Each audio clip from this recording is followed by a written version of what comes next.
제자훈련 제2권 아무도 흔들 수 없는 나의 구원 제6과 예수 그리스도의 죽음에 대해서 함께 살펴보고자 합니다.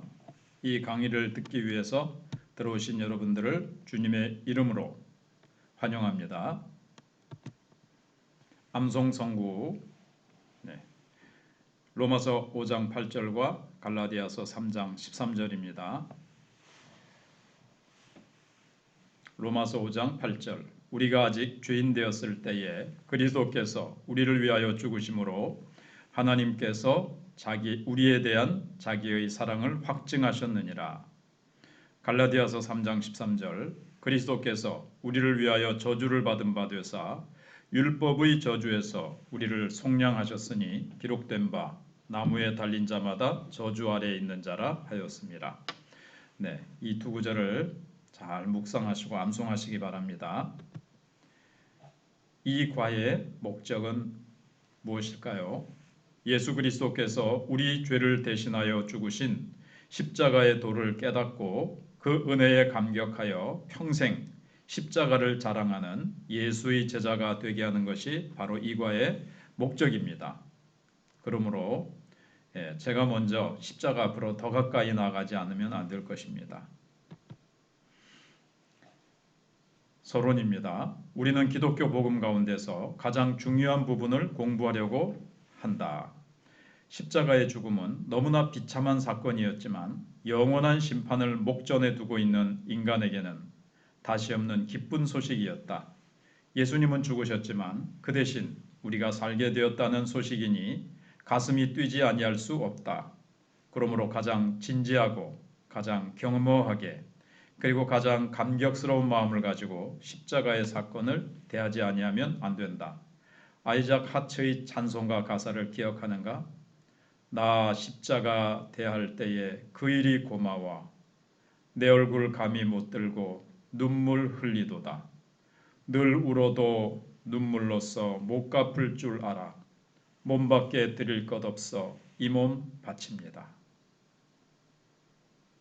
우리가 십자가를 늘 생각하는 이유는 바로 이러한 사랑의 감격이 솟아나는 셈이기 때문이다. 물론 우리의 죄를 씻는 보혈의 셈이라는 것은 말할 필요도 없다. 아이작 하츠의 찬송은 항상 부르는 것이지만 실제로 십자가의 은혜에 감격하며 자기를 헌신하는 사람은 많지 않다. 입술의 찬송과 마음의 진실이 일치하지 못하는 고민이 없는지 생각해 보시고 주일날 잠깐 대화를 나누어 보겠습니다.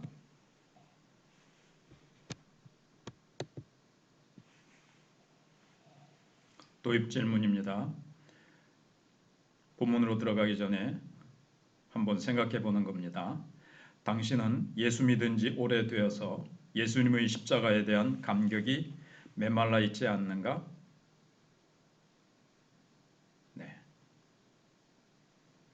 한번 생각해 보시고 기도의 제목으로 삼아 보시기 바랍니다. 두 번째, 너무나 잘하는 이야기라는 생각이 들지 않는가? 그렇다면 주님 앞에 내 영혼에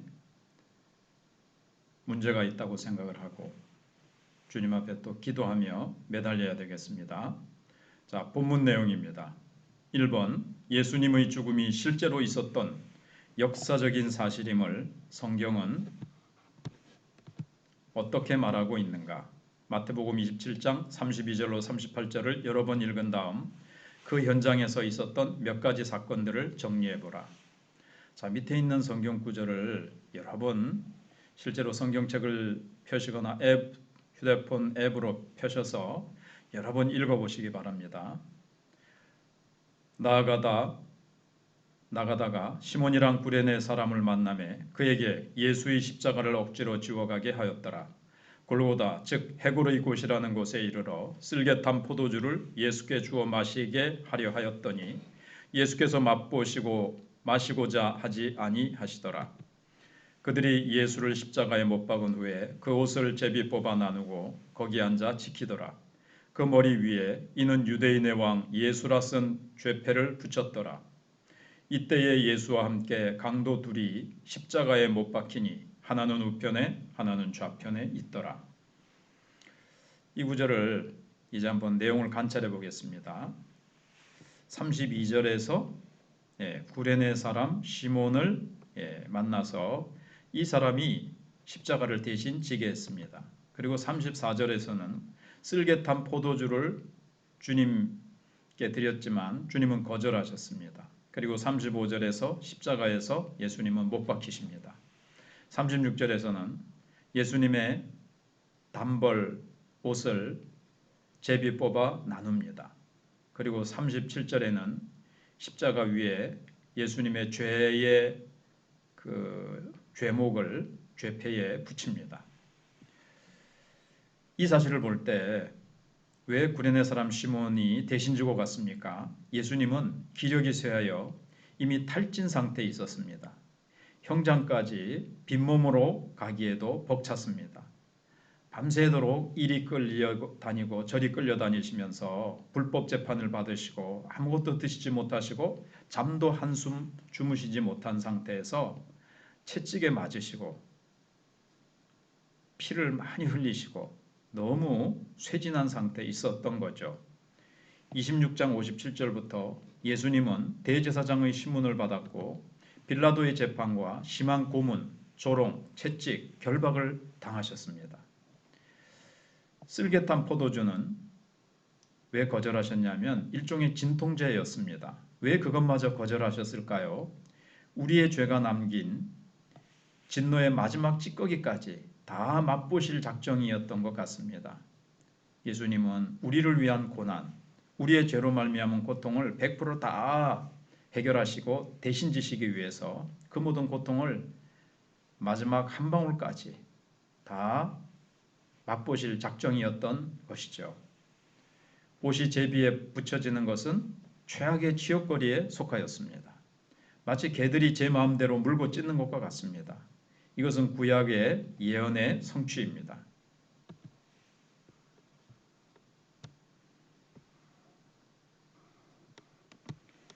시편 22편 18절을 보시면 내 겉옷을 나누며 속옷을 제비 뽑나이다. 벌써 예수님이 오시기 수백 년 전에 다윗은 시편 22편 18절에서 예수님의 겉옷과 속옷이 나누어지고 제비 뽑힐 것을 예언했습니다. 자, 그러면 예수님에게 남아있는 것이 무엇입니까? 하나도 없습니다. 우리를 위해 다 바치셨습니다. 이상과 같은 일들을 하나하나 마음에 두고 생각해 본 일이 있습니까? 네, 예수님 나 때문에 나를 대신하여 나의 죄와 수치와 내가 당해야 될 모든 고통, 조롱, 비난 대신 예수님이 다 당하시느라고 하나도 남김없이 모든 것을 내어드리시고 희생하시고 고통을 당하셨습니다. 그 다음 보겠습니다. 이 모든 일이 당신을 위해 맛보신 것이라는 놀라운 사실을 어떤 감정으로 받아들이고 있는가? 몸둘 바를 모르겠고 우리의 마음 깊은 곳에서 솟아나는 감사의 눈물, 감격의 눈물, 말로 형용할 수 없는 감격과 날 위하여 맛보신 그 모든 고통 생각하면 너무나도 그 사랑에 우리가 감격할 수밖에 없고 그 감격은 말로 표현할 수 없는 것이죠. 큰 두 번째입니다. 십자가가 얼마나 처절하고 저주스러운 사형 방법인지 당신이 알고 있는 자료를 가지고 조사해 보라. 우선은 인류 역사상 인간이 만들어낸 가장 잔인하고 무서운 사형 방법이었다는 겁니다. 건강한 사람은 일주일 이상 매달려 잔혹한 고통과 싸워야 했습니다.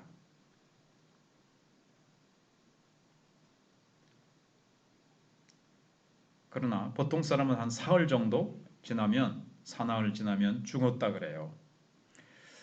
세 번째는 노예나 식민지 백성 가운데 반란을 일으킨 주모자들을 처형할 때 이용했습니다. 그러나 로마 시민권을 가진 자에게는 적용하지 아니했습니다. 인간 대우를 할 필요가 없는 자에게만 가하던 수치스러운 사형법이었습니다. 그 다음에 죄 없는 하나님의 아들이 우리의 죄를 짊어지고 이렇게 가장 수치스럽고 가장 표현할 수 없는 비참한 죽음을 내 대신 당하신 것을 믿습니까? 그럼에도 불구하고 마음에 감사의 눈물이 없다면 얼마나 이상한 일이겠습니까?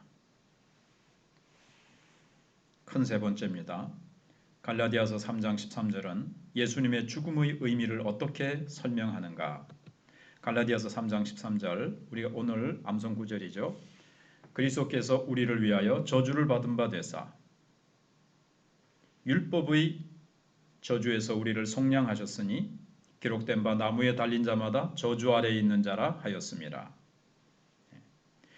자, 예수님이 왜 나무에 달리셨습니까? 나무에 달린 자는 저주 아래에 있는 자라 그랬기 때문에 예수님께서는 우리 대신 우리의 죄로 우리가 받아야 될 저주를 대신 받으신 겁니다. 신명기 21장 22절, 사람이 만일 죽을 죄를 범함으로 네가 그를 죽여 나무 위에 달거든 그 시체를 나무 위에 밤새도록 두지 말고 그날에 장사하여 내 하나님 여호와께서 내게 주신 기업으로 주시는 땅을 더럽히지 말라. 나무에 달린 자는 하나님께 저주를 받았음이니라. 나무에 달려 죽임을 당한 자는 하나님께 저주받은 징표라는 거예요. 그래서 예수님은 우리 대신 저주를 받으신 겁니다.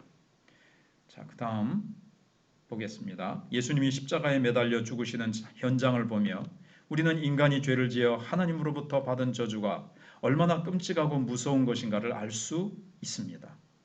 십자가의 그 비참한 저주의 죽음을 보면서 우리 인간이 지은 죄가 하나님 앞에서 얼마나 끔찍하고 무서운가, 그리고 하나님은 인간들이 지은 죄에 대해서 얼마나 진노하고 계시는가에 대해서 십자가가 우리에게 보여주고 있는 것입니다.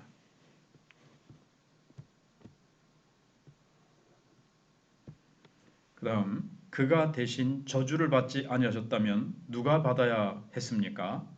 네, 예수님이 대신 받지 않으셨다면 내가 받아야 됩니다. 어떠한 모양이라든지 이 십자가와 같은 비참한 치욕과 고통스러운 죽음과 고통을 우리가 영원히 받아야 되는 거죠. 그 다음에 큰 4번 보겠습니다.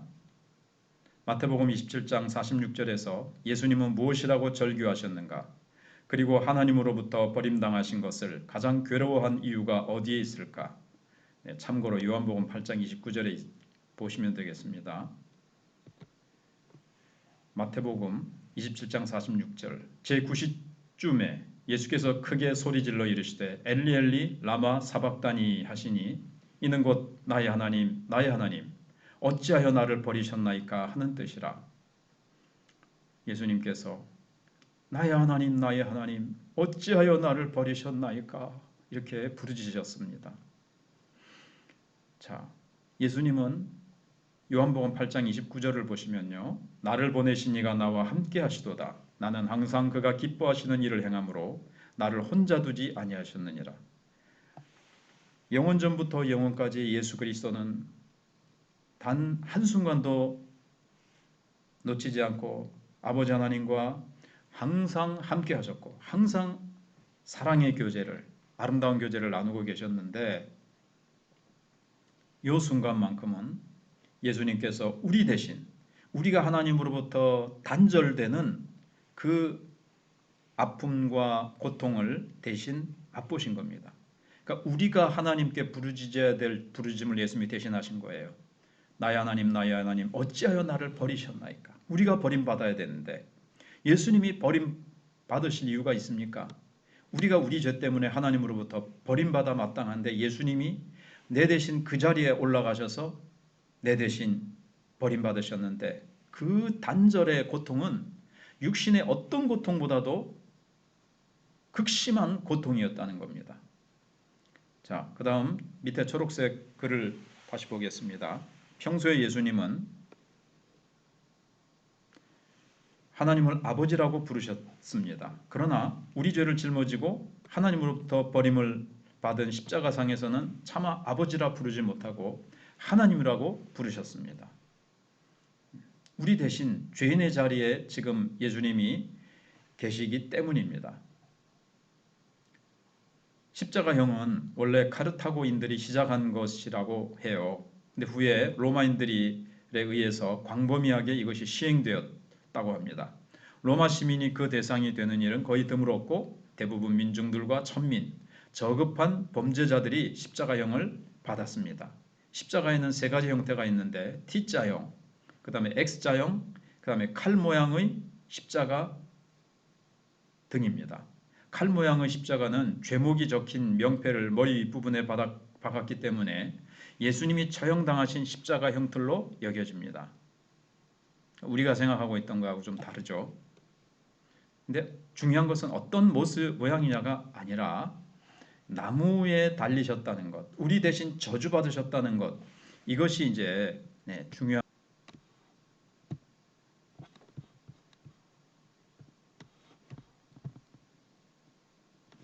예수님의 입장에서 하나님으로부터 버림을 당한다는 것은 우리가 이해할 수 없는 독특한 고통이었사.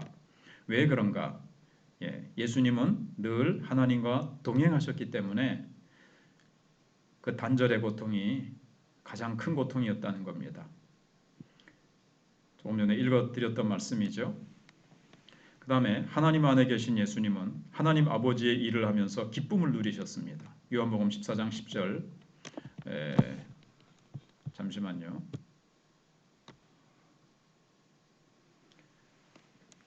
요한복음 14장 10절. 내가 아버지 안에 거하고 아버지는 내 안에 계신 것을 내가 믿지 아니하느냐. 내가 너에게 이르는 말은 스스로 하는 것이 아니라 아버지께서 내 안에 계셔서 그의 일을 하시는 것이라고 말씀하셨습니다. 그만큼 예수님께서는 아버지 하나님과 이렇게 하나로 연합하여서 늘 아버지께서 예수님을 통해서 하나님의 일을 하시고 늘 예수님을 기뻐하시고 예수님이 하시는 일들을 기뻐하셨고 예수님은 아버지의 기뻐하시는 일들만을 하셨습니다. 자, 5번입니다. 평소에는 하나님을 아버지라고 부르시던 그가 지금은 하나님이라고 부르고 계신다. 그 이유를 한번 생각해 보라. 참고로 마태복음 26장 39절입니다. 조금 나아가사 얼굴을 땅에 대시고 엎드려 기도하여 이르시되 내 아버지여 만일 할만하시거든 이 잔을 내게서 지나가게 하옵소서. 그러나 나의 원대로 마시옵고 아버지의 원대로 하옵소서 하시고 여기서 아버지여 아버지여 그렇게 아버지라고 부르고 계시죠. 그런데 하나님으로부터 버림받아 원수가 된 우리를 다시 화목시키기 위해서 예수님 자신이 버림을 당하셨다는 사실을 놓고 생각을 해보면 감히 아버지라고 부르지 못하시고 그 순간 십자가 상에서는 하나님이라고 부르고 계시는 거예요. 그리고 우리를 하나님과 화목되게 하기 위해서 자신이 버림을 당하셨다. 어떤 감정을 느끼십니까? 5장 10절을 보시면요. 곧 우리가 원수 되었을 때에 그의 아들의 죽으심으로 말미암아 하나님과 화목하게 되었은즉 화목하게 된 자로서는 더욱 그의 살리심으로 말미암아 구원을 받을 것이니라. 여기 예수님께서 하나님과 화목하게 되기 위해서 원수된 우리를 하나님과 화목하게 만들려고 예수님께서 죽으심을 당하신 거죠. 이 죽음, 하나님과의 분리, 이게 더 근본적인 죽음이잖아요. 그 다음에 당신이 사랑하는 부모에게 버림을 당했다면 어떤 마음이겠는가? 얼마나 가슴이 찢어지며 얼마나 그 정신적이고 말로 다 할 수 없는 슬픔과 아픔이 있겠습니까? 6번입니다. 예수님이 십자가상에서 마지막으로 외치신 말씀은 무엇인가? 그리고 왜 그렇게 선언하셨을까? 요한복음 19장 30절입니다. 요한복음 19장 30절. 예수께서 신포도주를 받으신 후에 이르시되 다 이루었다 하시고 머리를 숙이니 영혼이 떠나가시니라. 예수님이 우리를 구원하시기 위한 일들을 다 이루셨습니다. 하나님 아버지께서 맡기신 구원 사역을 다 이루셨습니다. 참고 구절을 보시면 요한복음 17장 4절 아버지께서 내게 하라고 주신 일을 내가 이루어 아버지를 이 세상에서 영화롭게 하였사오니 라고 말씀하고 있습니다. 예수님이 다 이루셨죠. 아버지께서 맡기신 일을. 그리고 사도행전 13장 29절에 성경의 글을 가리켜 기록한 말씀을 다 응하게 한 것이라. 후에 나무에서 내려다가 무덤에 두었으나 예수님이 우리를 위해서 십자가에 죽으신 이 사건, 기록된 말씀이 다 응한 거예요. 로마서 3장 24절 그리스도 예수 안에 있는 속량으로 말미암아 하나님의 은혜로 값없이 의롭다 하심을 얻은 자 되었느니라. 이 예수를 하나님이 그의 피로써 믿음으로 말미암는 화목제물로 세우셨으니 이는 하나님께서 길이 참으시는 중에 전에 지은 죄를 간과하심으로 자기의 의로우심을 나타내려 하심이니 하나님이 나타내시고자 하시는 그것을 예수님을 통해서 다 나타내셨습니다. 자, 한 번 더 확인해 보겠습니다. 다 이루었다는 말씀은 성경의 예언대로 하나님의 백성을 구속하는 사역을 완성하셨다는 뜻이다. 모든 죄인의 죄값을 완전히 지불하셨다는 것이다. 그래서 다 이루었다는 말은요, 다 갚았다, 내가 다 지불했다, 이런 뜻이에요. 우리의 죄값을 예수님이 다 지불하신 거죠. 하나님 아버지께. 마귀에게 지불한 거 아닙니다. 그리하여 하나님의 영광을 이루셨다는 것입니다. 당신을 위해 하신 이 마지막 말씀에서 무엇을 느끼십니까? 날 위하여 모든 것 다 이루신 예수님. 내가 갚아야 되고 내가 받아야 될 모든 고통과 내 모든 것, 죄의 빚, 예수님이 다 지불하셨어요. 다 해결하셨어요. 한번 생각해 보시고 느껴보시기 바랍니다. 계속해서 보겠습니다. 예수님께서 십자가에 죽으신 것이 실제로 역사상에 일어난 사건임을 믿는가? 네, 역사상 실제적으로 일어난 사건입니다. 만들어낸 사건이나 조작된 사건이 인류 역사상 이렇게 BC와 AD로 역사를 나누어질 수가 없고요. 이렇게 많은 사람들을 변화시킬 수가 없고 역사적인 고고학적인 추적을 해보면 분명히 알 수가 있습니다. 의심한 일은 없는가? 조작한 이야기인지도 모른다는 식으로 혹시 의심한 일이 없는지 한번 생각해 보시고 전에는 그랬을지 모르지만 지금은 믿으시겠죠? 지금도 의심이 간다면 하나님 앞에 내어놓고 기도하시고 또 제가 여러 가지로 또 자료를 드리거나 같이 이야기를 나누어 볼 수 있겠습니다. 찬송가 141장을 기도하는 마음으로 한번 불러보라. 그리고 마음에 느껴지는 것을 간증하자 이랬습니다.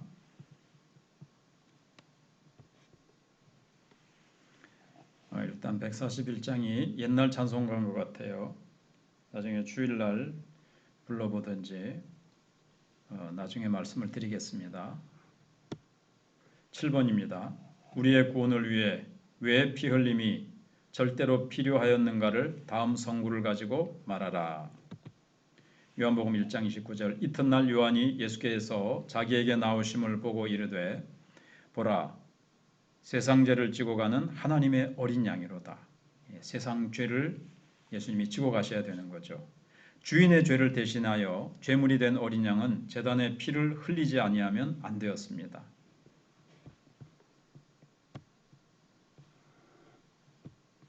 히브리서 9장 22절 율법을 따라 거의 모든 물건이 피로써 정결하게 되나니 피 흘림이 없은즉 사함이 없느니라. 피를 흘리지 아니하면 죄 씻음을 받지 못한다. 죄에서 노연함을 받지 못한다는 것은 하나님이 정하신 공의의 법이었습니다. 그래서 예수님이 우리 대신 십자가 위에서 피 흘리신 것입니다. 그 다음 레위기 17장 11절입니다. 육체의 생명은 피에 있습니다. 내가 이 피를 너희에게 주어 제단에 뿌려 너희의 생명을 위하여 속죄하게 하였나니 생명이 피에 있으므로 피가 죄를 속하느니라 라고 말씀하고 있습니다. 그 이유는 피가 생명을 죽이고 사망을 가지고 왔기 때문입니다. 그러므로 잃은 생명을 다시 얻기 위해서는 생명과 동등한 대가를 가진 것으로 속죄하지 아니하면 안 된다.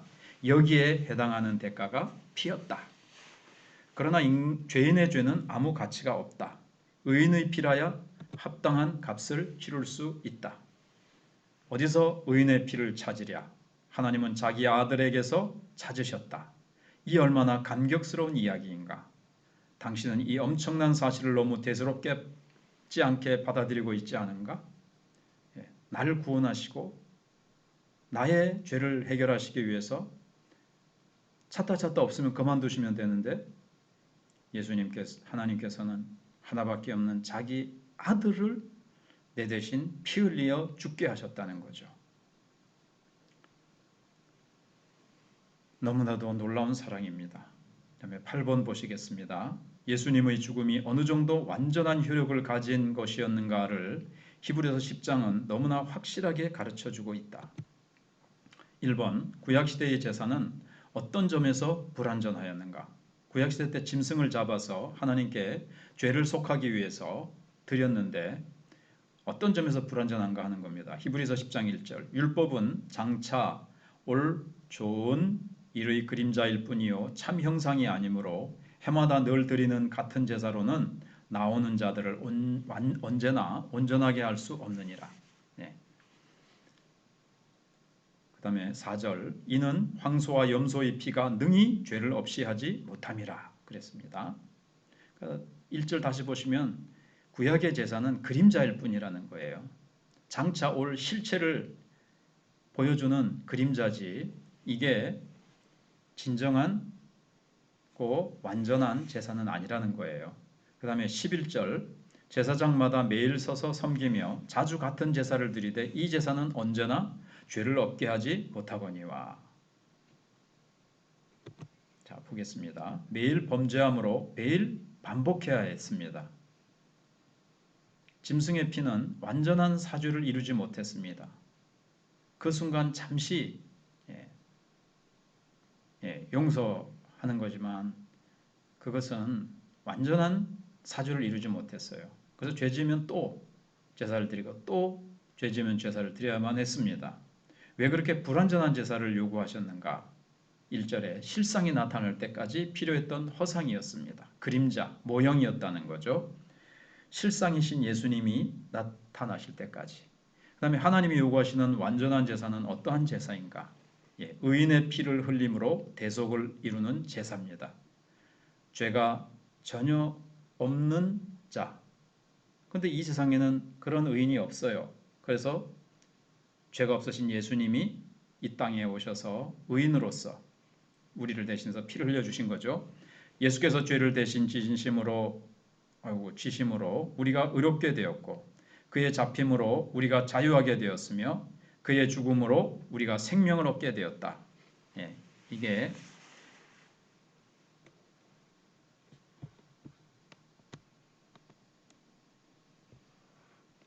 다시요.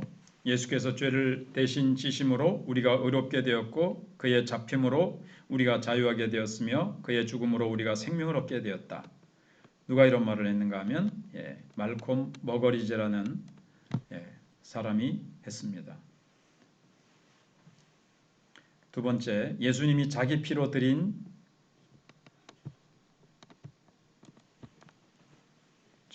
다시요. 예수님이 자기 피로 드린 제사는 어느 정도 완전한 것인가? 다음 구절들을 정리하고 그 내용을 한마디로 요약해보라.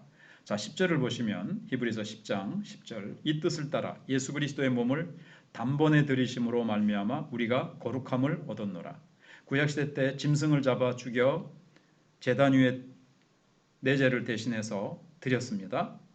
사람들의 죄를 대신해서. 근데 예수님이 진짜, 그건 이제 허상이었고 그림자였고 진짜 실체 되신 예수님이 죄 없으신 의인으로 오셔서 자신의 몸을 단번에 십자가 제단 위에 들이심으로 우리가 거룩함을 얻었다는 거예요.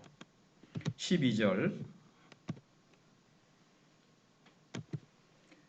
오직 그리스도는 죄를 위하여 한 영원한 제사를 드리시고 하나님 우편에 앉으사. 그리스도는 죄를 위하여, 우리의 죄를 위하여 한 번이면서 영원한 제사입니다. 한 번만 드리면 돼요. 그게 완벽한 제사이기 때문에 두 번 드릴 필요도 없고 한 번으로 끝내주신 거예요. 그래서 한 번의 영원한 제사를 드리셨다. 산제물로 영원히 온전케 자신을 바치셨어요. 예수님의 피는 흠도 점도 없으신 완벽한 피기 때문에 죄 없으신 완벽한 제물이시기 때문에 예수님의 산제물로 영원히 우리는 온전케 된 겁니다. 우리가 영원히 죄사함 받고 영원히 의롭게 되고 우리가 영원히 완전해졌는데 온전해졌는데 두 번 다시 드릴 필요가 없는 거죠. 18절입니다. 이것들을 사하셨은즉 다시 죄를 위하여 제사 드릴 것이 없느니라. 바로 그 말이죠. 다시 반복할 필요가 없으셨습니다. 요약을 해보면 예수님의 죽음이 가져다 준 효력은 너무 엄청나서 말로 표현할 수 없을 정도라. 십자가의 피로 용서받지 못하는 죄가 없다. 두 번, 세 번 용서받을 필요가 없다. 하나님은 기억에서조차 우리 죄를 완전히 지워버리신다.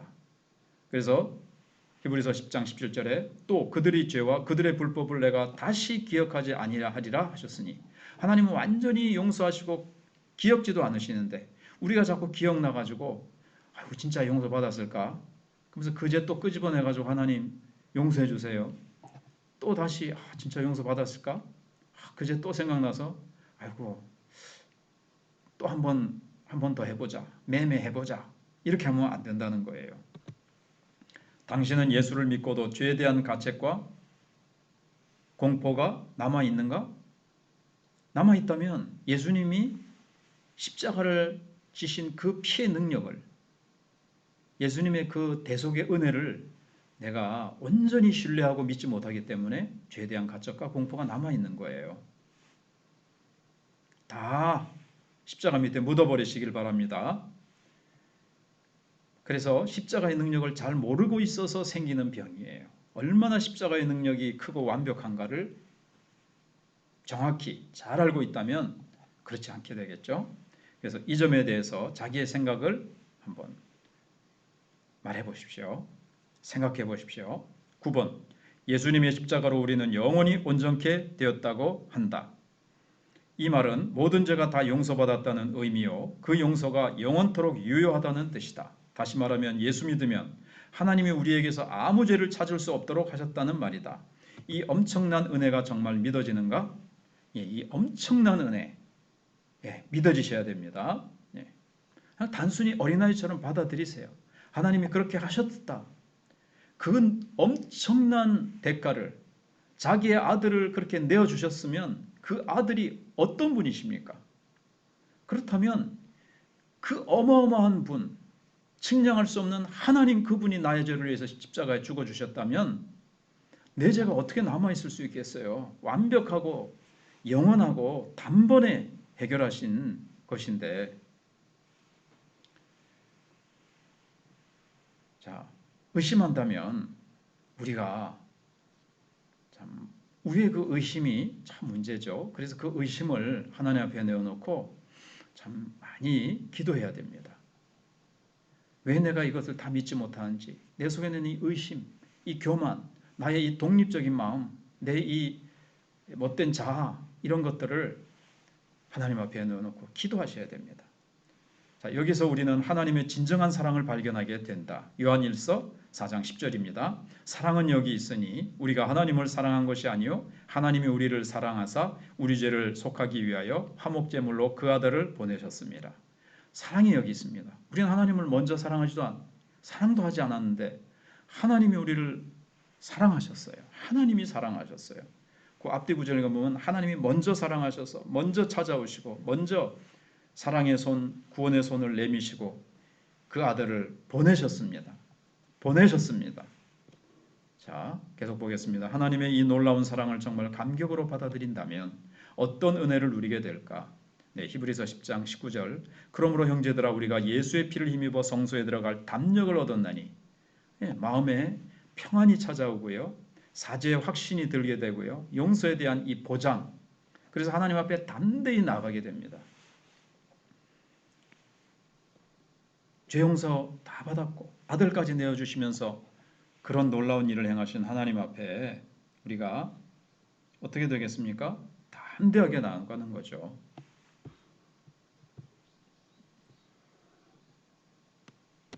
그 다음 10번입니다. 예수님의 십자가는 하나님이 우리를 위해 주신 가장 최종적인 사랑의 표현이었다. 이것을 로마서 5장 8절은 어떻게 말씀하고 있는가? 네, 우리 오늘 암송 구절이죠. 다시 한번 봅시다. 우리가 아직 죄인 되었을 때에, 아직 하나님 모르고 아직 죄 가운데 있었을 때에, 하나님과 원수되고 있었을 때에 그리스도께서 우리를 위하여 죽으심으로 하나님께서 우리에 대한 자기의 사랑을 확증하셨느니라. 하나님이 얼마나 우리를 사랑하시는가를 십자가에서 확실하게 증거해 주셨다. 사랑 없이는 우리를 위해 그의 아들을 희생할 수 없다. 이것은 자기의 아들을 사랑하는 그 이상의 사랑으로 우리를 사랑하지 아니하신다면 상상도 할 수 없는 이야기이다. 예수 믿는 사람에게는 성령께서 이 사랑을 마치 물통에 물을 붓듯이 마음에 부어주셨다고 하신다. 자, 로마서 5장 5절의 사랑이 마음에 와닿지 않습니까? 자, 5장 5절을 보겠습니다. 소망이 우리를 부끄럽게 하지 아니함은 우리에게 주신 성령으로 말미암아 하나님의 사랑이 우리 마음에 부은 바 됨이니. 우리가 하나님 향해서 소망하는 게 많지요. 근데 그런 것들을 하나도 부끄럽지 않게 하세요. 다 이루세요. 하나님을 소망했던 것만큼 그거 이상으로 상상도 할 수 없을 만큼 하나님께서 놀라운 은혜를 부어주시는데 그것 중에 하나가 가장 중요한 것이 하나님이 우리에게 성령으로 말미암아 하나님의 사랑이 우리 마음에 물 붓듯이 부어주신다는 거예요. 그래서 시에라의 캐던이라는 사람이 한 말을 잠시 참고로 보겠습니다. 예수님을 십자가에 매달려 있게 한 것은 못이 아니라 그의 사랑이었다라는 겁니다. 자, 그 다음에 11번입니다. 당신이 십자가상의 예수님 앞에서 가슴이 매도록 감격한 일이 있는가? 그때 일을 회상하며 보십시오. 회상해 보십시오. 그리고 요즘에도 그 감격이 지속되고 있는지 보십시오. 한 번도 없다면 그건 역시 말씀을 묵상하고 주님 앞에 구해야 되겠죠. 요즘 잃어버렸다면 구해야 되겠죠. 이 십자가의 사랑에 여러분의 반응은 어떻습니까? 복음의 감격은 우리로 하여금 자신을 주님께 드려 헌신하게 합니다. 머리로만 알지 가슴은 아직도 차갑지는 않습니까? 가슴은 덤덤하고 아무렇지도 않고 그렇게 해서는 안 되겠습니다. 만일 식어졌다면 무엇이 문제인지 하나님 앞에서 한번 체크해 보십시오. 구원의 감격을 회복할 수 있도록 기도하며 주님의 도우심을 구해야 합니다. 그 다음에 이제 12번입니다. 십자가의 놀라운 은혜와 사랑에 정말 감격하며 자기도 모르게 사람도 바뀌고 생활도 달라지는 것이 정상입니다. 십자가의 놀라운 은혜, 십자가의 놀라운 사랑에 정말 감격하면 변한다는 거예요.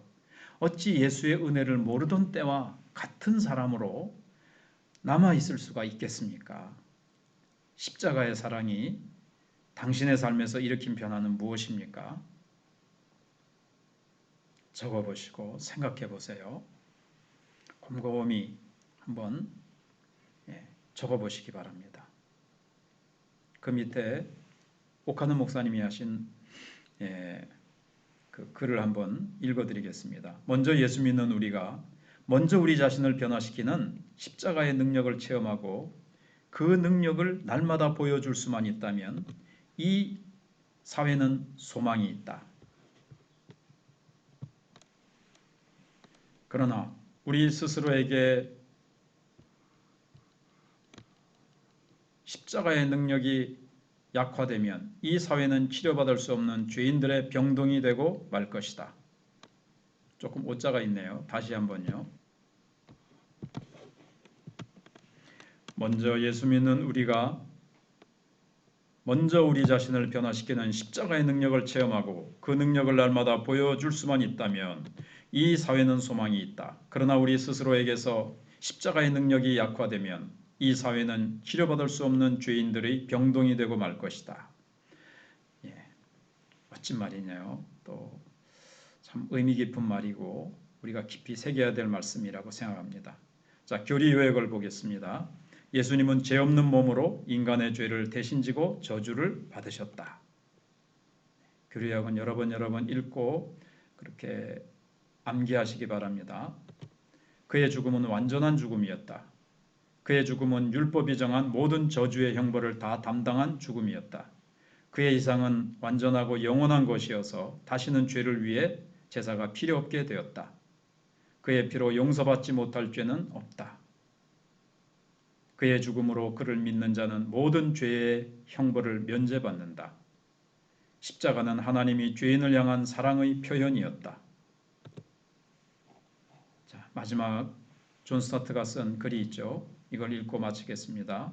우리는 거기에 있었다. 예수님을 십자가에 못 박았다는 이유로 유대민족을 비판하는 것은 오늘날에는 전혀 어울리지 않는 일이다. 실제로 유대인을 비판하고 박해하기 위한 정당한 근거로 과거에 이런 적이 있었다. 혹은 반유대주의의 정당한 근거로 이것이 사용되는 것은 도무지 용납될 수 없는 일이다. 하지만 반유대주의적 편견을 피하는 길은 다른 사람들도 참여하고 있음을 덧붙이는 것이다. 바로 이것이 사도들이 그 상황을 바라본 방식이었다. 사도들은 헤롯과 빌라도, 이방인들과 유대인들이 함께 예수를 거스려 모의했다고 말했다. 하지만 더욱 중요한 점은 바로 우리에게도 잘못이 있다는 사실이다. 만약 우리가 그들의 위치에 있었다면 우리 역시 그들과 똑같이 행동했을 것이다. 아니, 실제로 우리는 그렇게 했다. 왜냐하면 우리가 그리스도로부터 등을 돌릴 때마다 우리는 하나님의 아들을 다시 십자가에 못 박아 현저히 욕을 보이기 때문이다. 우리 역시 유다처럼 탐욕을 인하여, 대제사장들처럼 시기를 인하여, 빌라도처럼 우리의 야망을 위하여 예수를 희생시키는 것이다. 거기 너 있었는가 그때에, 주가 십자가에 못 박힐 때 라고 오래된 흑인 연가는 우리에게 묻는다. 우리는 그렇다. 우리는 거기에 있었다고 대답하여야 한다. 단순히 구경꾼으로 있었던 것이 아니라 음모를 품고 계획을 세우고 배반하고 흥정하고 넘겨주어서 그분을 십자가에 못 박히게 한 모든 일에 참여한 유죄의 가담자로 거기에 있었던 것이다. 우리는 빌라도처럼 손을 씻고 책임을 회피하려고 할 수도 있다. 하지만 빌라도의 시도가 헛되었던 것처럼 우리의 시도도 허사가 되고 말 것이다. 왜냐하면 우리의 손에는 피가 묻어 있기 때문이다. 우리가 십자가를 우리를 위한 어떤 것으로, 우리를 신앙과 경배로 이끄는 어떤 것으로 볼 수 있기에 앞서 우리는 십자가를 우리에 의하여 벌어진 일로 보아야만 한다. 존 스타트. 네, 수고하셨습니다.